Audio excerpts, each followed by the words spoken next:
Assalamualaikum warahmatullahi wabarakatuh. Alhamdulillahirrabbilalamin. Assalatu wassalamu ala rasulillah wa ala alihi wa sahbihi ajma'in. Rabbi israh li sadri wa yassir li amri wahlul 'uqdatam min lisani yafqahu qawli. Rabbi zidni ilma warzuqni fahma. Amin. Rekan-rekan yang dirahmati Allah, kita masuk materi kita tentang pengembangan produk berbasis ijarah mausufah fi dhimmah atau IMFD.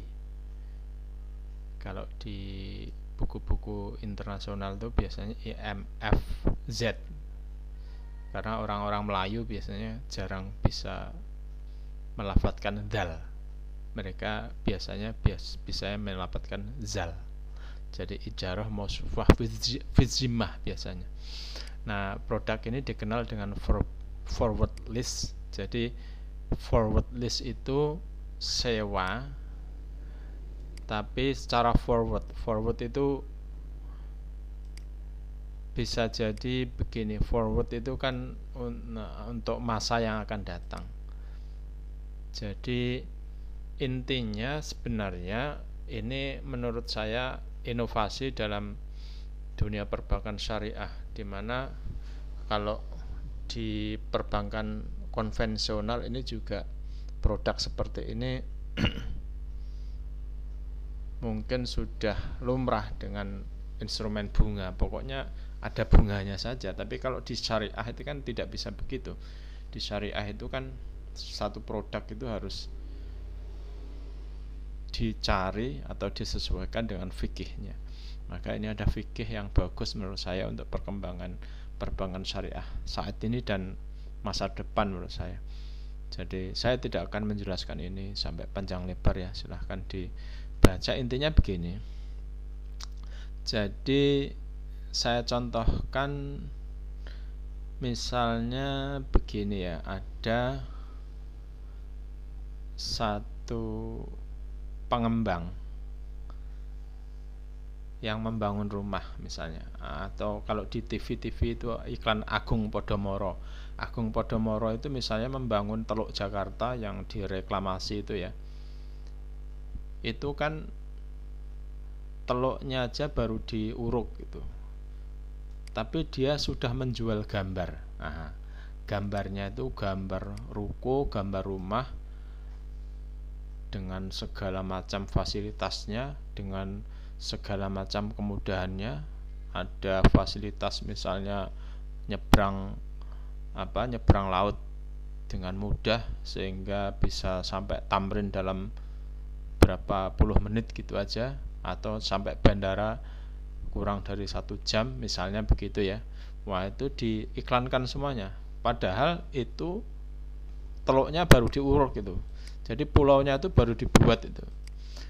Nah, hal seperti ini itu kalau misalnya ada orang yang mau membeli ruko itu dengan mengajukan pembiayaan ke bank syariah, nah itu kan bingung, akadnya apa? Murabahah itu harus ada barangnya kan gitu. Misalnya apa? Ijarah Mumtahya Bitamlik, IMBT. IMBT itu juga sama, harus ada wujud barangnya, ada objek yang disewakan. Sementara ini objeknya itu belum jadi, baru mau dibangun atau sedang dibangun. Nah, fasilitas itu secara fikih itu bisa memakai ijarah mausufah fi dhimmah gitu. Nah, untuk lebih jelasnya silahkan teman-teman baca. Ini ada contohnya juga di Timur Tengah, itu di Mekah, Madinah itu pernah membangun Zam-zam sukuk. Nah, ini Zam-zam sukuk dengan pola ijarah mausufah fi dhimmah ini ya, fi dhimmah ini ya. Coba dibaca nanti difahami bagaimana polanya, bagaimana caranya. Di Malaysia juga dikembangkan. Ini ada forward ijarah atau ijarah mumtahiyah fi dhimmah dengan produk house financing.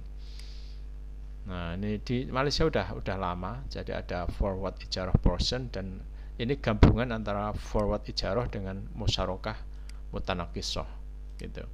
Ini luar biasa nih. Di Indonesia sayangnya hal seperti ini udah ada fatwanya, tapi belum banyak dipakai oleh dunia perbankan. Nah, untuk mengenalkan lebih detailnya silahkan teman-teman baca, lalu difahami ya. Kalau di Indonesia mungkin bisa pola KPR inden ini ya, KPR inden. Jadi ini bukan PPR ya, iya PPR, pembiayaan perumahan rakyat syariah. Kalau di konvensional kan KPR, kredit kepemilikan rumah. Nah, silahkan dibaca, difahami, lalu kuisnya dikerjakan. Kuisnya cuman saya kasih soal benar atau salah gitu saja. Tapi kalau tidak membaca, saya yakin banyak tidak bisanya. Sekian dari saya. Wallahul muwaffiq ila aqwamit thoriq. Assalamualaikum warahmatullahi wabarakatuh.